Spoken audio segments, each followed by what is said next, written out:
자, 여러분들, 안 보이지? 안경이 궁금하지? 자, 이번 시간 패션쇼 마지막 패션쇼 룰루룰루루 짠!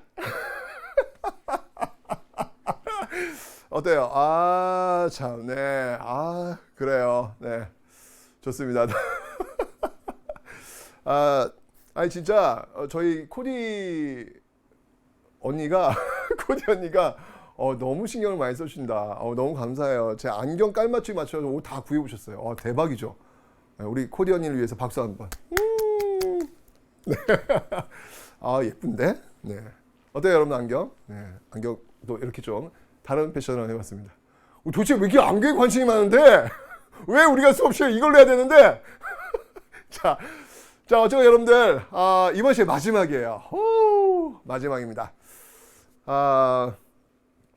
여러분한테 이 마지막 퀴즈를 뭘로 내야 될까? 올해 이 라이브 생방송은 이제 이게 마지막인데, 마지막 퀴즈를 좀 이렇게 의미 있게 내보고 싶은데, 혹시 여러분들 그 퀴즈를 낼 때, 이렇게 하나만 내면 돼. 그냥 자꾸 복사해서 붙이지 말자고요. 내가 읽고 있는데, 어느 친구가 이렇게 도배는 좀 삼가해 주세요. 그런 얘기를 하는데 우리 그건 지켜줍시다. 그래서 자기 의견 뭐 한두 번 정도, 한 번 쓰면 좀 그러니까 또 한 두 번 정도, 그 정도만 올려주시면 또 깨끗하게 되지 않을까라는 생각이 들어요. 자, 마지막입니다. 자, 마지막도 역시 마찬가지로 우리 펭수. 어떻게 펭수 이번엔 2권 되는 거예요? 굉장히 매몰차다.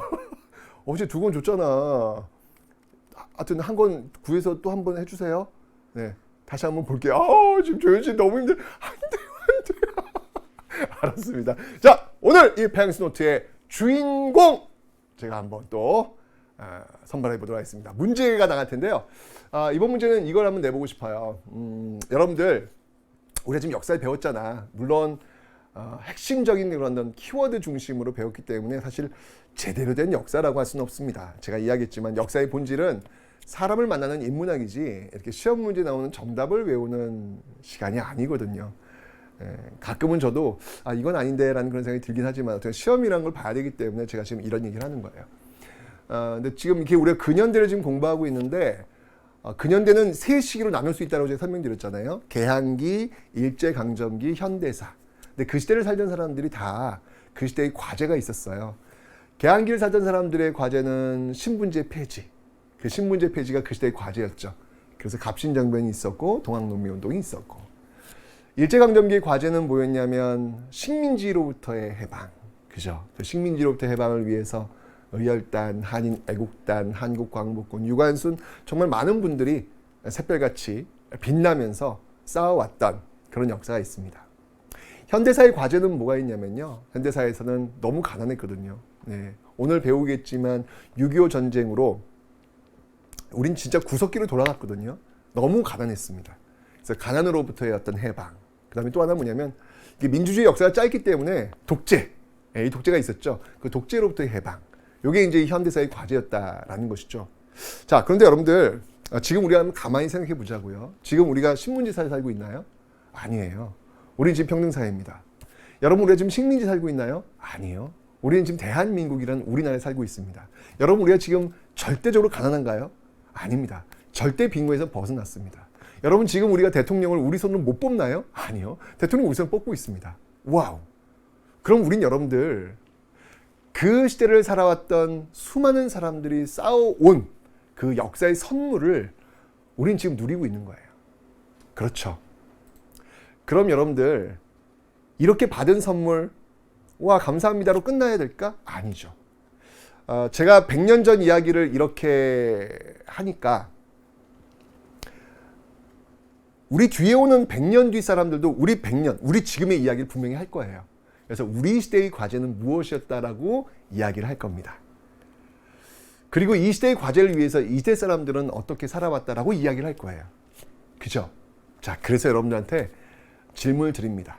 우리도 이렇게 많이 받은 역사의 선물이 있으니까 우리 뒤에 오는 사람들을 위해서 우리도 무언가를 해야 되겠습니다. 이게 바로 역사에 무임승차하지 않는 것이겠죠. 자, 오늘의 퀴즈입니다. 여러분들이 역사적 선물을 많이 받았으니까, 그죠? 여러분 역시 역사에 무임승차하지 않기 위해서 여러분들은 앞으로 어떻게 살 것인지에 대한 다짐, 내가 역사에 무임승차하지 않는 법. 좋다. 요걸 한번 여러분들이 한번 이 시간 곰곰이 생각하시면서 한번 올려봐 주시기 바랍니다. 오늘의 퀴즈는 바로 내가 역사에 무임승차하지 않는 법. 이게 오늘 마지막 시간의 마지막 퀴즈였습니다. 펭수가 팽아 하면서 멋져요 하고 아마 여러분께 달려갈 겁니다. 오케이? 네, 조윤출님은 한 권 더 구할 수 있는 방법을 한번 찾아봐 주시면 되겠습니다. 오! 진짜! 여러분 됐습니다. 우리 조윤출님께서 능력을 발휘하셔서 2권을 확보하셨답니다. 박수! 야, 좋아요. 좋습니다. 자, 2권입니다. 2권. 한 권 더 늘어났으니까 한번 내가 역사에 무임승차하지 않는 법 한번 쭉쭉쭉 한번 쓰되 도배는 하지 말기. 오케이? 우리 잘할 수 있어. 자, 그거 한번 여러분들 한번 해주시기 바랍니다. 자, 그러면 자, 오늘 이제 마지막 라스트 한번 정리를 한번 해보도록 할 텐데요. 내가 이야기했어요. 자, 수능 한국사는 20문항이 나온다. 열문항은 전군대, 그리고 열문항은 근현대 여기 나오는데 근현대에서는 개항기에서 3문항, 그리고 일제강점기에서 4문항, 현대사에서 3문항이 나온다. 개항기에서 나오는 문제 흥선대원군 문제 하나, 그리고 이모군란 갑신장변 동학농민운동에서 하나, 그리고 애국개몽운동, 신민회, 그리고 정미의병, 국채보상운동에서 하나, 이렇게 3문제가 나올 가능성이 가장 높다라고 설명드렸습니다. 일제강점기에서는 일제식민지배정책 하나, 그리고 3.1운동, 대한민국 임시정부 하나, 그리고 신간의 하나, 그리고 한국광복군 하나. 요게 가장 시험에 잘 나오는 유형이다. 그래서 4문제 설명드렸습니다. 그죠? 야, 내가 얘기했잖아. 이 강의는 여러분들이 공부하는 그 평면적 강의에 입체감을 더하는 강의야. 와, 이 말 멋있다. 그지? 여러분들이 공부하는 평면적 공부를 입체감으로 만들어주는 강의. 예스! 느낌 오지? 좋아요. 자, 이제 마지막이에요. 마지막 현대사. 자, 현대사는 여러분들 3문제. 3문제 나온다. 라고 제가 설명드렸습니다.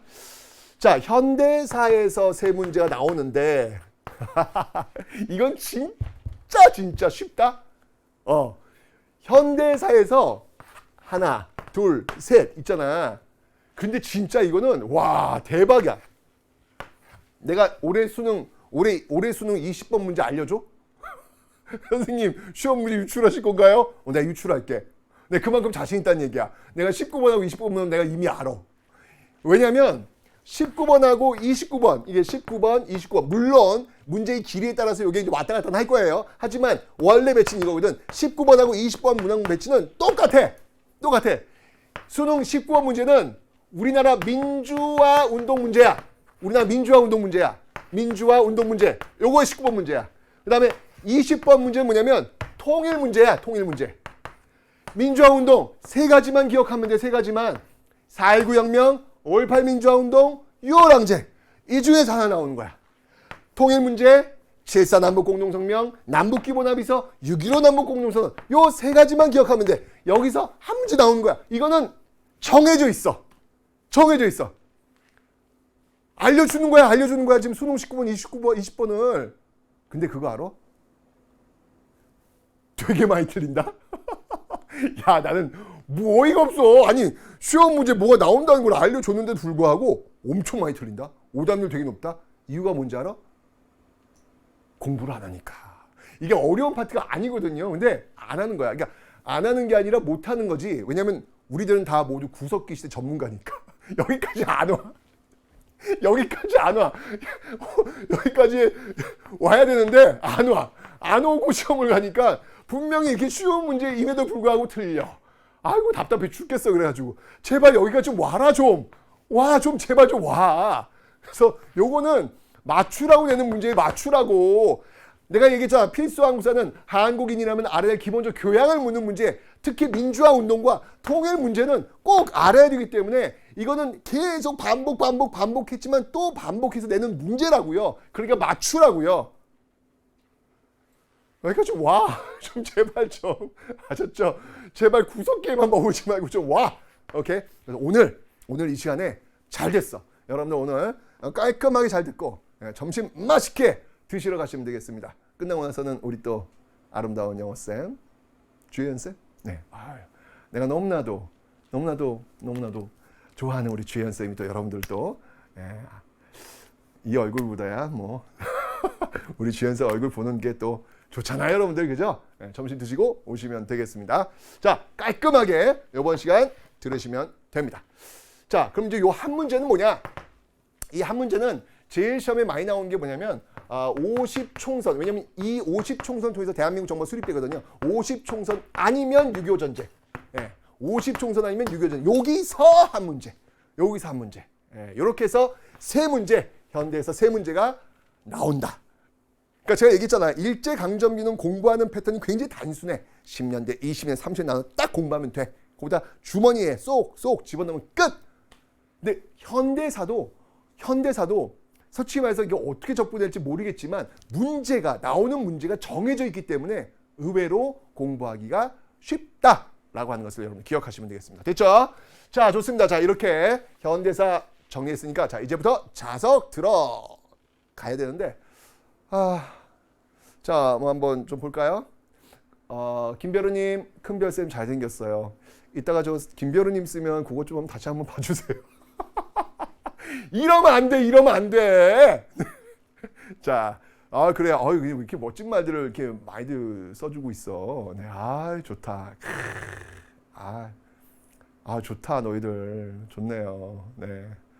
박별은. 생각보다 단순하시네요.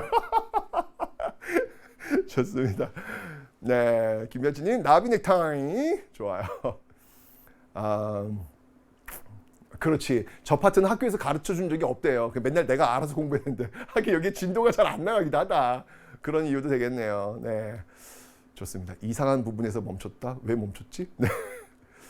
제가 역사의 무임승 차지한 방법들을 지금 막 열심히 쓰고겠네요. 근데 진짜 잘 쓴다 너희들. 큰일 났네. 이렇게 잘 쓴 것들을 어떻게 골라. 고민 많겠다. 네. 큰별쌤 잘생겼어요. 네. 청탁하는 거예요. 이런 거 안 돼. 정의와 공정사회에 우리가 살고 있잖아. 이러면 안 돼. 그죠? 좋습니다. 치벨님, 너 큰별 사랑해요. 듣긴 좋다, 야. 네. 좋습니다. 태성이랑 큰별이었어.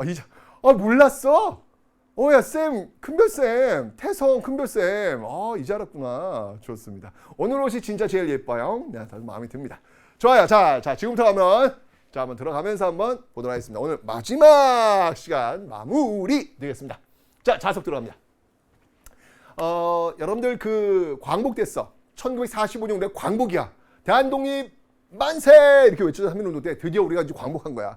대한민국 만세! 아직 민국은 없었겠구나. 어쨌건 간에.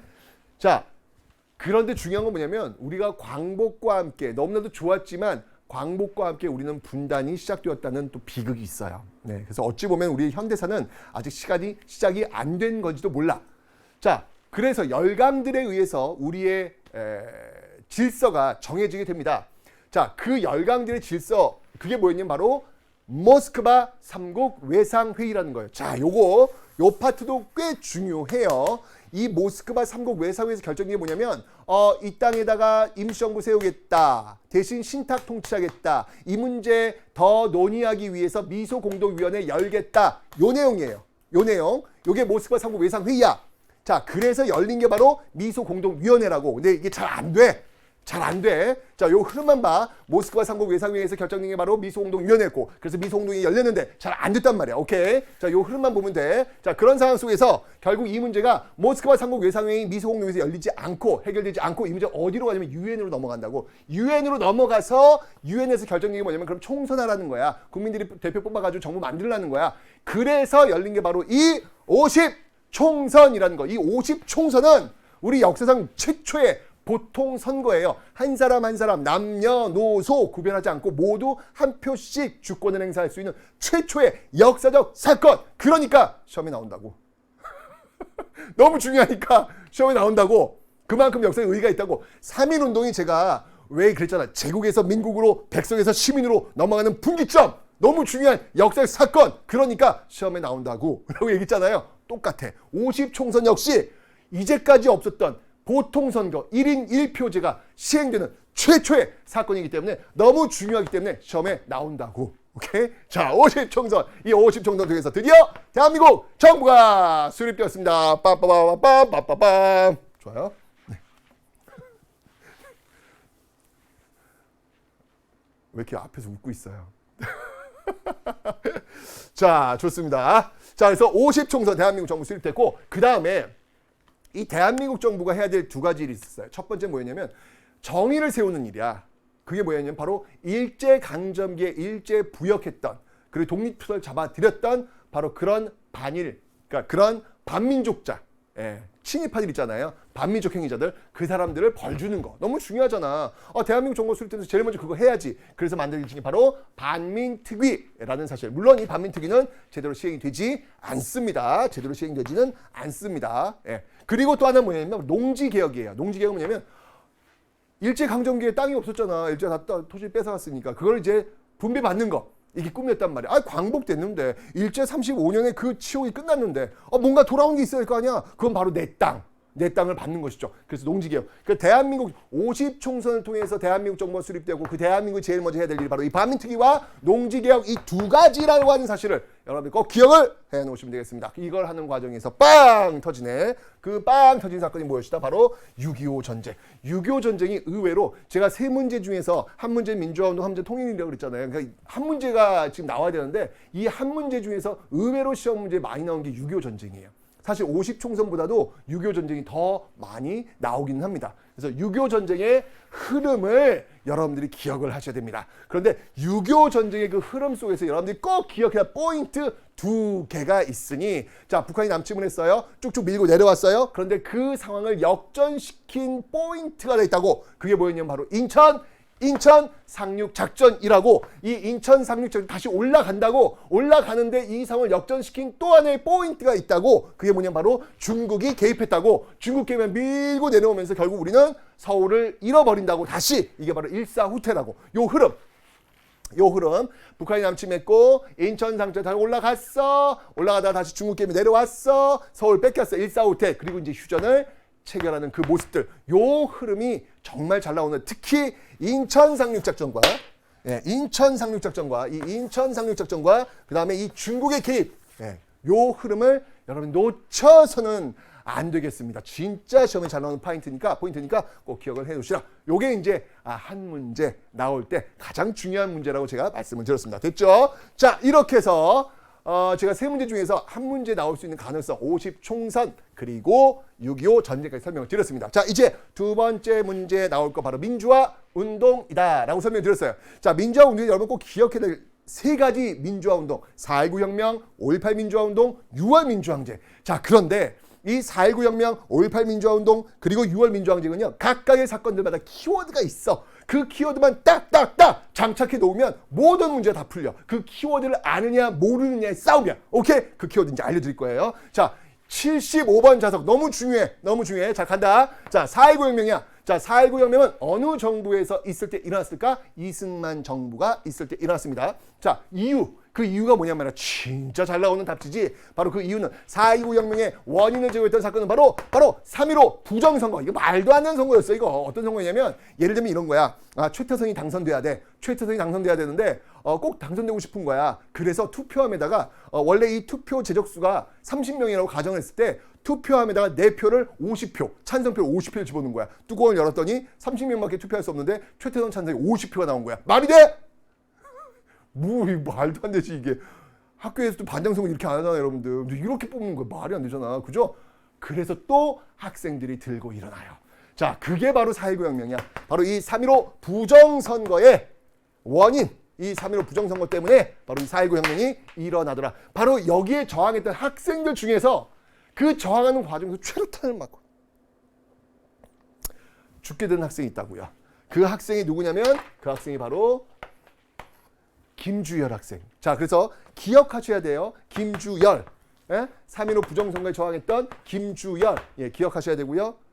그 결과 4.19 혁명 속에서 결국은 당시 대통령이었던 이승만 대통령이 하야했다라고 하는 거. 4.19 혁명의 키워드 이 세 가지만 알고 있으면 제가 이야기했죠. 분명히 민주화운동은 한 문제 나올 것이고 4.19 혁명이 나온다면 이 키워드만 알고 있으면 무조건 이 문제는 맞출 수밖에 없다라고 하는 거 놓치지 않으시면 되겠습니다. 오케이? 좋아요. 자, 하나 배웠고 4.19 혁명 배웠어. 자, 다음 갑니다. 자, 다음은 이제 5.18 민주화운동이에요. 5.18 민주화운동의 출발점 바로 광주였습니다. 자, 5.18 민주화운동. 자, 이 5.18 민주화운동의 배경이 뭐냐 말이야. 배경. 그 배경은 전두환, 노태우, 바로 신군부. 그들을 우리는 신군부라, 새로운 군부. 왜냐면 그 이전에 군부에서 5.16 군사정변으로 권력을 잡았잖아요. 박정희 소장을 중심으로 해서 그들이 군부잖아. 그런데 또 다시 군인들이 등장한 거야. 전두환, 노태우. 그들을 그래서 우리는 신군부라 그래. 이 신군부가 바로 이 5.18 민주화운동을 진압을 한다고.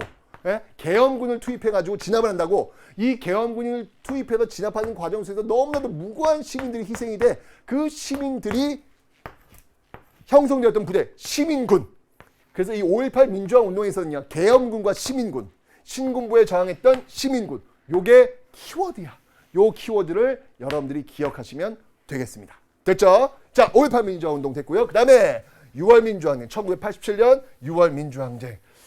사실은 이 6월 민주항쟁의 키워드를 보시면 알겠지만 이 당시에 이 6월 민주항쟁의 그 정부는 전두환 정부야. 그죠? 자, 이 전두환 정부, 이 7년 단임, 또 체육관에 대통령 뽑아. 그 이전까지 여러분들 70년대도 그랬고 80년대도 그랬고 대통령을 내가 내 손을 못 뽑았어. 대통령을 누가 뽑았냐면 체육관에서 뽑았어. 내가 뽑지도 않은 사람들이 막 대통령 막 대우고 있단 말이야. 말이 안 되잖아. 이런 시대였다고요. 그래서 대통령을 내 손으로 좀 뽑게 해달라? 너무 당연한 상식이잖아. 대통령을 내가 뽑아야지. 이게 공화정이지. 이게 공화국이지. 그잖아요. 그 싸움이 바로 6월 민주항쟁이에요. 대통령을 내 손으로 뽑게 해달라. 이게 바로 6월 민주항쟁의 핵심이야. 바로 이 6월 민주항쟁의 도화선이 되었던 인물이 있으니 그 인물이 바로 이 박종철 고문 치사 사건의 중심에 있었던 인물. 야, 정말 이때 이 박종철 고문하고 물고문해가지고 죽여놓고서도 발표할 때 뭐 탁친이 억하고 죽었다. 이런 말도 안 되는 이런 모습들을 보여주면서 국민들은 분노하게 되는 것이죠. 이러면서 6월 민주항쟁의 그 불길이 다 타오르게 됐던 그런 모습들. 이게 바로 박종철 키워드. 아까 여러분들 4.19 혁명 키워드 누구 인물 기억하라 그랬죠? 김주열. 그죠? 그러면 이게 4.19 혁명이야. 박종철 나오면 6월 민주항쟁으로 연결하시면 되겠습니다. 자, 그럼에도 불구하고 전두환 정부는 노 체육관에서 대통령 뽑을 거야 라는 선언을 해요. 그게 바로 4.13 1987년 4월 13일 4.13 호헌 조치라는 겁니다. 4.13 호헌 조치를 통해 가지고 대통령을 체육관에 또 뽑겠다라는 선언을 한 거야. 이건 국민의 어떤 그 열망에 대한 정면적인 저항이라고 볼 수 있겠죠. 배신이라고 볼 수 있겠죠. 자, 결국은 들고 일어나게 됐는데 그 과정에서 또 한 학생이 최루탄을 맞고 쓰러지게 됩니다. 그 사람이 바로 이한열. 그러니까 6월 민주항쟁의 키워드는 박종철, 이한열을 일단 기억하시고 이런 4.13 호헌 조치에 대한 저항이었다라는 것을 보시면 되겠습니다. 결국 항복해. 네, 알겠습니다. 국민의 명령에 따르겠습니다. 그게 바로 6.29 민주화 선언이라는 겁니다. 대통령 직선제, 국민이 대통령 직접 뽑는 대통령 직선제를 수용하겠다라는 선언을 하게 된 것이죠. 그게 지금 2020년 현재까지 오고 있는 거야. 이때 만들어진 헌법 5년 단임에 5년 딱 한 번만 할 수 있는 이 대통령 시스템이 지금까지도 적용되고 있다라고 하는 것이죠. 30년 넘었어 벌써. 그죠? 그래서 지금 아직도 우리는 이 6월 민주항쟁 그 체제 속에 살고 있다라고 보시면 되는 것이죠. 오케이? 이게 민주화운동이야. 다시 한번. 자, 4.19 혁명의 키워드는 뭐라 그랬지? 그렇지. 김주열. 3.15 부정선거 이승만 하야. 기억해야 돼. 그 다음 5.18 민주화운동의 키워드는 뭐라 그랬지? 신군부. 시민군. 오케이. 6월 민주항쟁의 키워드는 뭐라 그랬지? 박종철. 이한열. 4.13 6.29. 이러면 여러분들이 못 맞출 수가 없어. 이 키워드를 알고 있으면 못 맞출 수가 없어. 다시 한번. 자, 복수 한번. 야, 이거 맞추라고 주고 있어. 지금 내가 맞추라고. 간다. 자, 따라해봐. 자, 4.19 혁명의 키워드. 자, 일단 사람. 누구? 김주열. 어느 정부였지? 이승만 정부. 오케이. 무엇이 원인이었어? 3.15 부정선거. 오케이. 그 결국은 뭐야? 결과는 이승만 대통령 하야. 오케이. 자, 5.18 민주화운동. 누구에 대한 저항이었지? 신군부에 대한 저항. 네, 뭐가 형성됐지? 시민군. 오케이. 6월 민주항쟁 사람부터 두 사람 누구야? 박종철 그리고 이한열. 뭐에 대한 저항이었지? 4.13 호원 조치에 대한 저항. 결국은 뭐였지? 6.29 민주화 선언. 오케이. 이렇게 나오면 되겠습니다. 잘했어. 이제 가져간 거야. 이제 한 문제 맞춘 거야. 이걸 틀릴 수가 없어. 이 키워드를 아는 순간. 오케이. 좋아요. 자, 그럼 다음에 이제 내가 얘기했지. 이제 마지막으로 이제 20번 문제 뭐가 있다 그랬습니까? 헷갈린다. 알았어. 한 번 더. 우리 강별련님 헷갈린다고 했으니까 한 번 더. 자, 간다. 자, 다시 자석처럼 툭툭툭 붙어야 되는 거야. 자, 출발. 4.19 혁명의 원인이 뭐야? 왜 나만 바라보고 있니? 내 눈을 바라봐. 이걸로 끝나는 거야? 이야기를 하라고. 물어보고 있잖아, 지금. 야, 어이.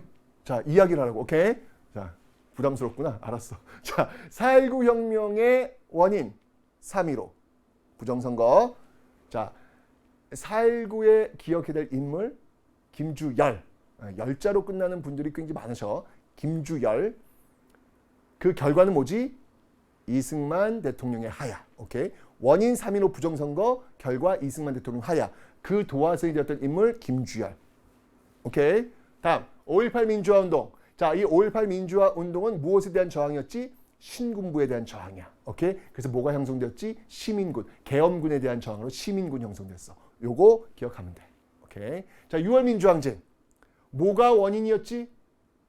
대통령을 최고에 또 뽑겠대. 이게 무슨 조치야? 4.13 호원 조치야. 이에 대한 저항. 인물들. 사람 기억해야지. 박종철. 그리고 이한열. 오케이? 결과는 누구였지? 결과는 뭐였지? 6.29 선언. 대통령 직선제 쟁취. 오케이. 됐죠, 여러분들? 좋아요. 자, 좋습니다. 자, 그럼 이제 마지막 20번 문제. 20번 문제. 퍼즐을 맞추도록 하겠습니다. 바로 통일 문제가 되겠습니다. 통일 문제는 여러분들 딱 세 가지만 기억하면 돼. 어느 정부냐면 박정희 정부, 그리고 노태우 정부, 그리고 김대중 정부. 여러분 여기 보시면 알겠지만 통일 문제는요. 보수 진보 가리지 않아요. 오히려 통일 문제 제일 먼저 들고 나와서 구체화시키려고 노력했던 정부는 보수 정부야. 그러니까 보수 진보 통일은 그런 문제가 아니라는 거야. 통일은 우리 민족의 문제라는 거야. 보면서 확인되잖아. 자, 제일 먼저 통일의 3대 원칙을 발표했던 정부가 어떤 정부야? 그게 바로 박정희 정부야. 자, 이 박정희 정부의 7.4 남북 공동성명. 이 7.4 남북 공동성명에서 통일 3대 원칙이 발표가 돼. 여기다 자석 하나 더 그려야 되겠다. 요렇게. 그래서 요렇게. 이 임기응변의 대가. 네. 통일 3대 원칙. 자주. 평화. 그리고 민족 대단결. 오케이, 요거. 우리 CG 누나, CG 누님, 요것도 하나 좀 만들어서 좀 다시 올려주세요. 네, 땡큐. 네. 자, 그래서 자석이야. 7.4 남북 공동 성명 하면은 자주, 평화, 민족 대단결 이 3대 원칙. 그러니까 앞으로 우리가 통일을 할 때는 어떤 방식으로 할 것이냐? 자주적으로. 평화적으로 민족 대단결에 의해서 하겠다. 이 선을 처음으로 밝힌 거예요. 이 박정희 정부에서 나왔던 7.4 남북 공동성명의 그 원칙을 지키기 위해서 그 이후 정부들이 구체화시키고 있다라고 보시면 되는 거예요. 이건 하나의 기둥이자 뿌리야, 뿌리. 굉장히 중요한 거야. 오케이? 그런데 이런 7.4 남북 공동성명의 어떤 그 자주평화 민족적 대단결을 구체화시키기 위해서 만일 어떤 위원회가 있으니 그 위원회가 뭐다? 바로 남북조절위원회. 남북조절위원회라는 겁니다. 야, 이렇게 했더니 셀프 자석이래. 셀프 자석. 어떻게 그런 단어들을 이렇게 잘 찾아는지 모르겠네. 자석 한 개 더 만들어 자석 한 개 더 만들어 달라고. 좋습니다. 자, 그래서 이런 7.4 남북 공동 성명 여러분들 꼭 기억을 해 놓으시면 되겠습니다. 다시 한번 키워드. 7.4 남북 공동 성명은 어느 정부? 박정희 정부야. 자주평화민족 대단결. 오케이. 그리고 남북조절위원회. 이게 키워드야. 이것만 알고 있으면 무조건 풀리는 거야. 무조건. 오케이. 자, 다음 겁니다. 자, 이번에는 노태우 정부로 합니다. 노태우 정부. 박정희 정부의 7.4 남북 공동성명. 이번 노태우 정부로 합니다. 노태우 정부. 자, 노태우 정부 때는 여러분 꼭 기억하기 뭐냐면 바로 이거죠. 이거. 남북 기본합의서. 이게 가장 핵심이야. 남북 기본합의서. 그러니까 앞에서 박정희 정부에서 그 7사 남북 공동성명을 통해 가지고 통일 3대 원칙을 밝혔잖아요. 그걸 좀 더 구체해서 남북 간의 관계가 어떤 관계냐 이걸 밝혀준 게 남북 기본합의서야. 예, 우리는 민족적인 관계고 우리는 어떤 특수한 관계다. 이런 잠정적 특수관계다. 이런 걸 밝힌 거 여기 바로 남북 기본합의서예요. 어쨌건 이 남북 기본합의서를 발표했던 정부가 바로 노태우 정부라는 거. 자 그런데 노태우 정부 때는요 이 북방외교하면서 한 일이 굉장히 많이 있어. 자 그 중에서 여러분들 바로 이 노태우 정부 때 유엔에 동시에 가입을 해. 남북이 유엔에 동시에 가입. 지금 우리 유엔 국가 회원국이잖아요. 이렇게 유엔에 동시 가입을 했어. 그 다음에 남북 기본합의서를 체결했고 그 다음에 한반도 비핵화선을 하게 되는데 이 노태우 정부는 이렇게 북방외교, 중국이라든지 소련하고 수교도 하고요. 바로 이렇게 북한과의 관계도 굉장히 좀 열려 있는 모습을 보여드리게 바로 노태우 정부였다라는 사실. 다시 한번 노태우 정부는 남북 기본합의서 유엔 동시 가입했고요. 남북 기본합의서를 채택했다라고 하는 사실을 여러분 꼭 기억하셔야 됩니다. 키워드였습니다. 자 그리고 나서 이제 김대중 정부로 넘어옵니다. 자 김대중 정부에서는요 바로 6.15 남북 공동선언이야. 이 6.15 남북 공동의 핵심은 뭐냐면 최초의 남북 정상회의다라고 하는 사실입니다. 남북 정 진짜 답지로 많이 나오는 답지가 바로 이거야. 6.15 남북 공동선언은 최초의 남북 정상회의다라고 하는 사실 꼭 여러분들 기억을 좀 해 놓으셔야 되겠습니다. 그 결과 이제 개성공단이 뭐 열리고 있죠. 뭐 지금은 닫혔지만 어쨌건 이런 모습들이 지금 나타나고 있더라라고 하는 것을 여러분 기억을 해 놓으시면 되겠습니다. 됐죠? 자 이게 바로 통일 끝났어. 자 정리 한번 해보자. 자 박정희 정부 7.4 남북 공동성명 뭘 정했지? 그렇지 3대 원칙 통일 3대 원칙 무엇? 자주 평화 민족적 대단결. 오케이. 이걸 하기 위해서 열었던 위원회 남북조절위원회. 남북조절위원회 7.4 남북 공동성명이야. 다음 노태우 정부. 자 노태우 정부는 남북 뭘 동시 가입했다? 유엔 가입. 그 다음에 남북 기본합의서. 그렇죠. 남북 간의 그 관계를 좀 더 자세히 풀어주고 있어요. 자 이번 이제 김대중 정부 뭐였지? 6.15 남북 공동선언. 정말 시험에 잘 나오는 워딩. 최초 남북 정상회담.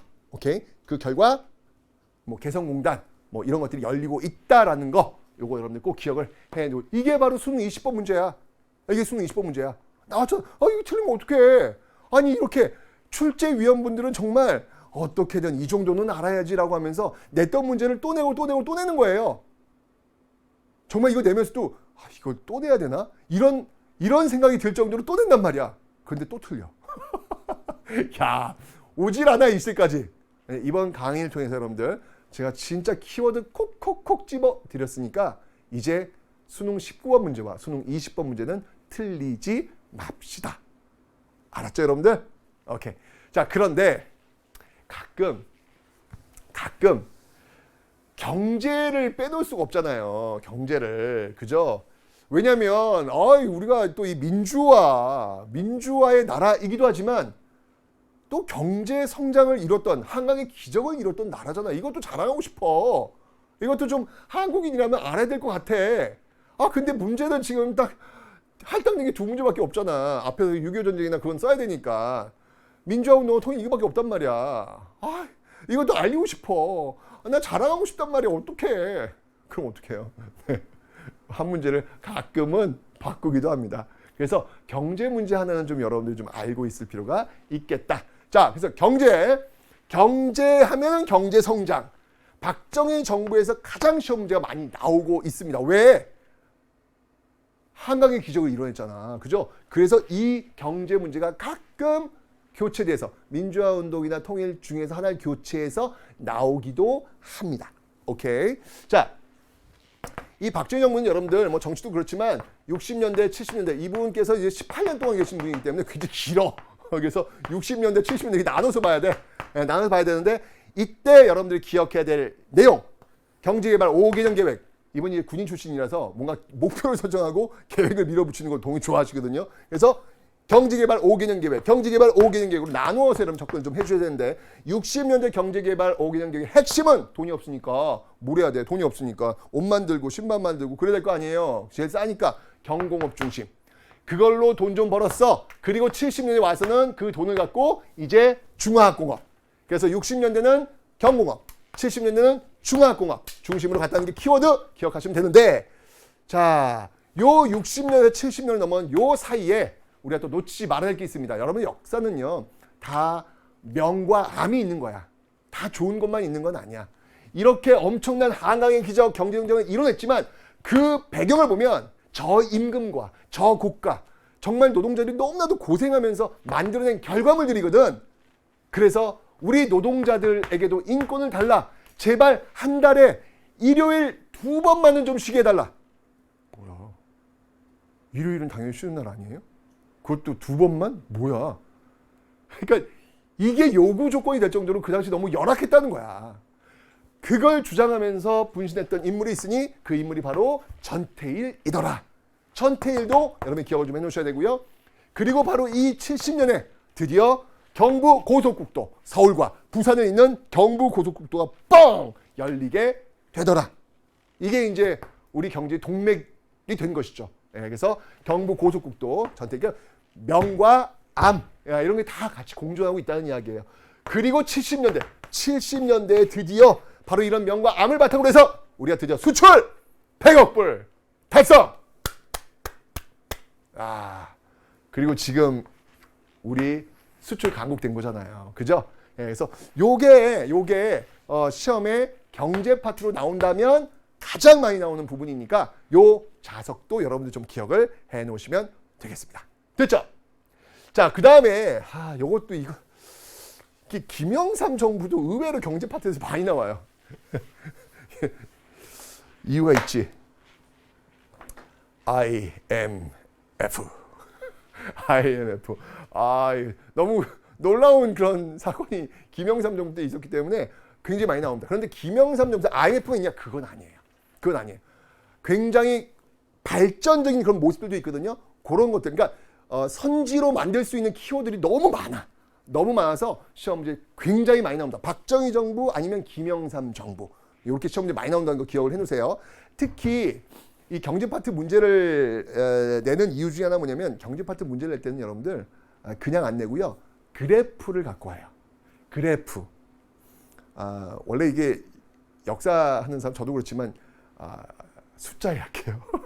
그래프 왼쪽에 약해요.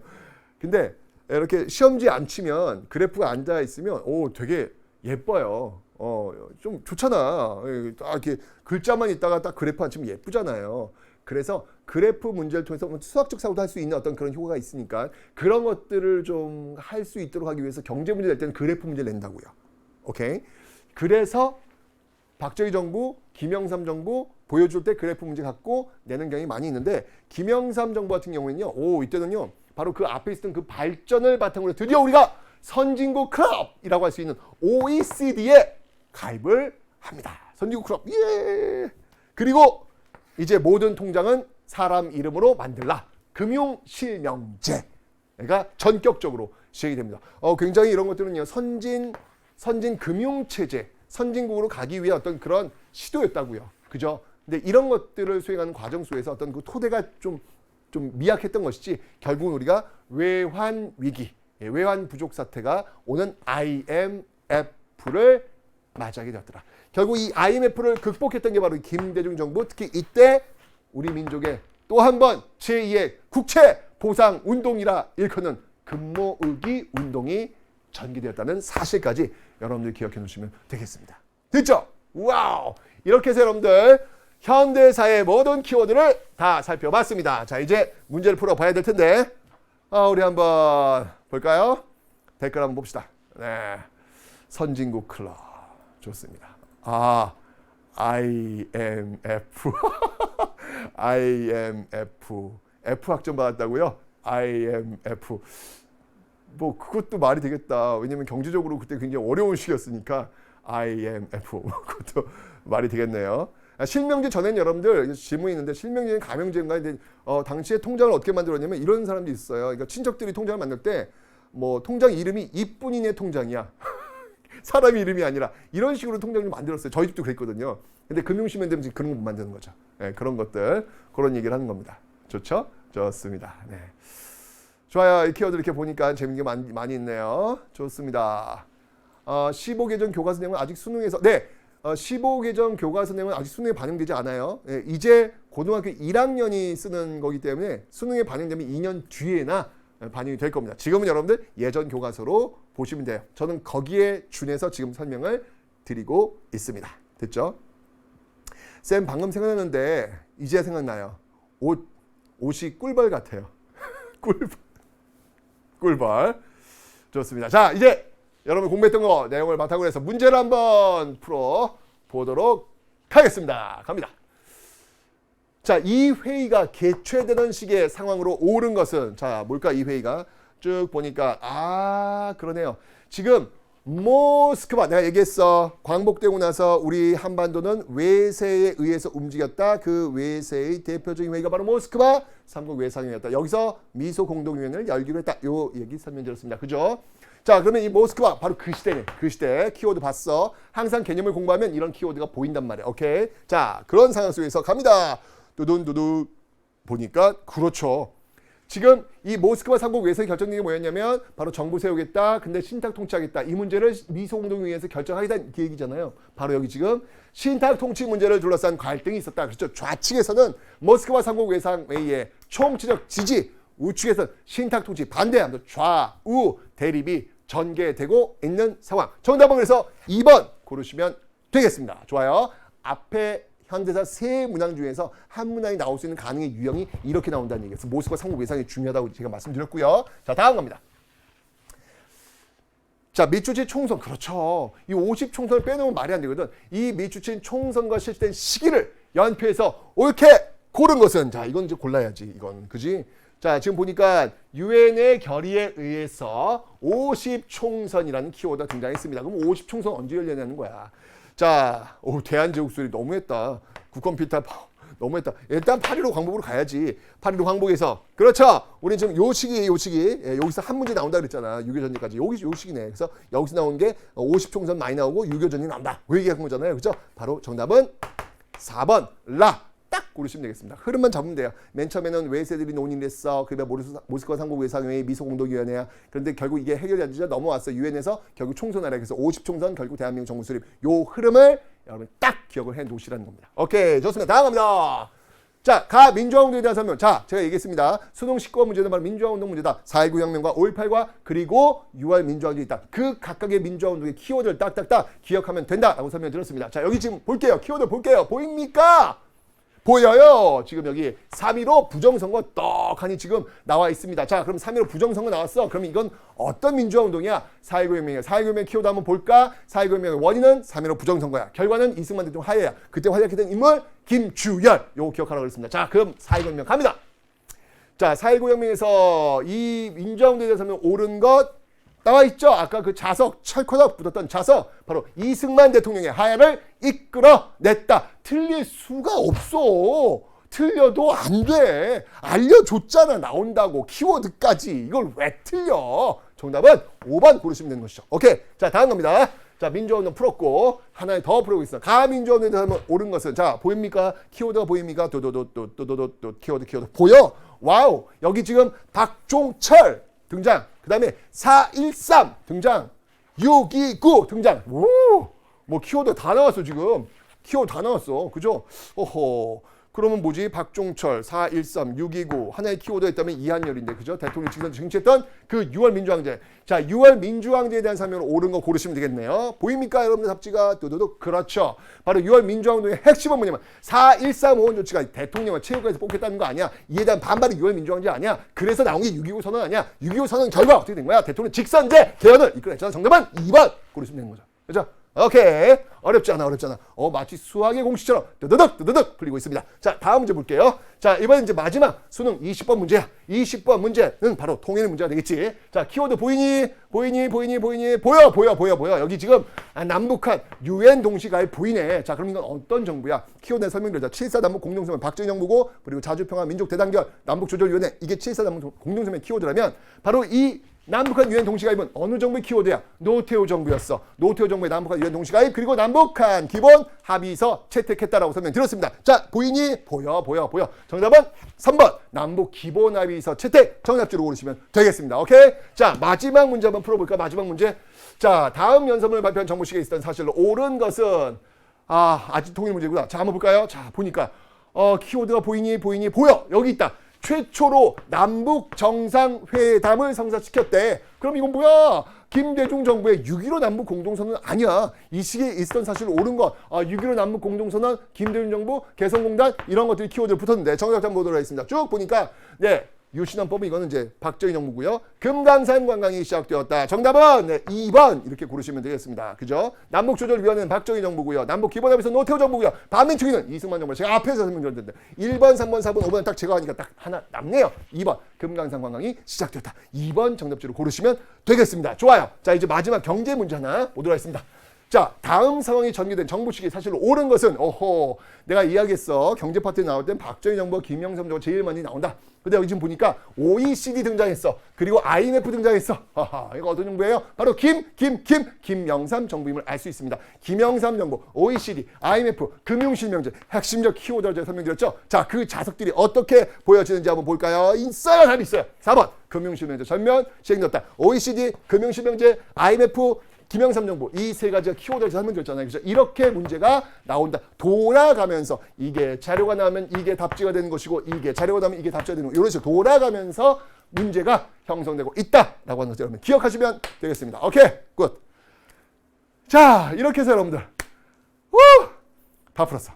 와, 정말 수능에 나오는 20문제를 이렇게 핵심만 나오는 문제만 정말 핵심만 제일 많이 나오는 문제를 뽑아가지고 여러분한테 이 6시간에 걸쳐가지고 제가 알려드렸습니다. 진짜 좋은 수업이에요. 진짜 이게 내가 했지만 최고의 수업입니다. 여러분들이 좀 잘 소화해서 여러분 것들로 좀 가져가면 좋겠어요. 근데 여러분들 제일 중요한 거는 개념이 좀 튼튼해야 됩니다. 그죠? 여기 EBS에 수능 개념 선생님 강의 있으니까 20강짜리밖에 없어요. 20강 쫙 들으시면 그 개념 탁 받치면서 이 뼈대에 살을 아주 잘 붙일 수 있을 겁니다. 하실 수 있죠, 여러분들? 20강 한 3일에 완강 가능하거든요. 나는 수험생이다. 이걸 한번 좀 증명을 해볼 수 있는 좋은 강의가 아닐까 하는 생각이 듭니다. 한번 도전 한번 해보시면 좋고요. 자, 이제 오늘 여러분들 또 주인공 2권. 2권이야, 2권. 내가 역사에 무임승차하지 않는 법. 자, 아까 이게 글을 보니까 박배우님 6시간 되게 짧네. 그렇죠? 네, 좋습니다. 그래요. 시간 진짜 빨리 가네. 서별 키워드 수업 너무 좋아요. 내가 봐도 좋다. 야. 이 수업은 진짜 좋은 수업이다. 이별미님 진짜 유익한 수업이다. 이거 진짜 유익했어. 맞아. 건별님이 진짜 역시 역사는 최태성. 뭐 이제 알았니? 자, 이별님 맨날 라이브 해주세요. 난 그럼 죽어. 자, 좋습니다. 어제 이틀 동안 너무 즐거웠고요. 자, 이제 정답자 발표를 한번 공개하도록 하겠습니다. 김별정님 꿀꺽하고 있어 지금. 도도도도도도도. 네. 조윤출님 보고 잡다. 이거 벌써부터 이렇게. 자, 한번 보도록 하겠습니다. 첫 번째 팽스노트의 주인공 공개합니다. 유별주님. 내가 역사에 무임승차하지 않는 법. 그건 바로 끊임없는 관심입니다. 멋지다. 작은 것부터 큰 것까지 주변에서 나라에서 무슨 일이 일어나든지 신경을 쓰며 더 나은 방향을 지향점으로 상정하고 노력을 쏟겠습니다. 너희들 왜 이렇게 멋져? 나 이렇게 소름 돋는다, 야. 너희들이 우리의 미래구나. 너무 멋있다. 그래요. 무관심이 참 무서운 것 같아요. 역사의 발전은 매 순간마다 그 순간순간마다 관심을 가지고 내가 무엇을 해야 되지라고 고민하며 실천하는 사람들, 그 사람들이 바로 역사의 발전을 이뤄냈던 샛별같이 빛나던 사람들이 아닐까라는 생각이 듭니다. 유별준, 좀 멋지다, 야. 자, 이제 두 번째, 내가 역사에 무임승차하지 않는 법. 두 번째 공개합니다. 이별그님, 우리의 과제는 100년 뒤의 사람들이 우리 역사를 남겨줄 수 있도록 환경을 보호하는 것. 여러분 좋아요.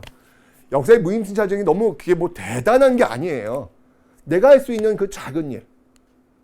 저는 요즘 마트에 가도 되도록이면은 이렇게 비닐봉지 안 받고 오려고 제가 미리 이렇게 준비해서 가거든요. 그리고 설거지할 때도 세제를 좀 어떻게 하면 좀 덜 쓸까.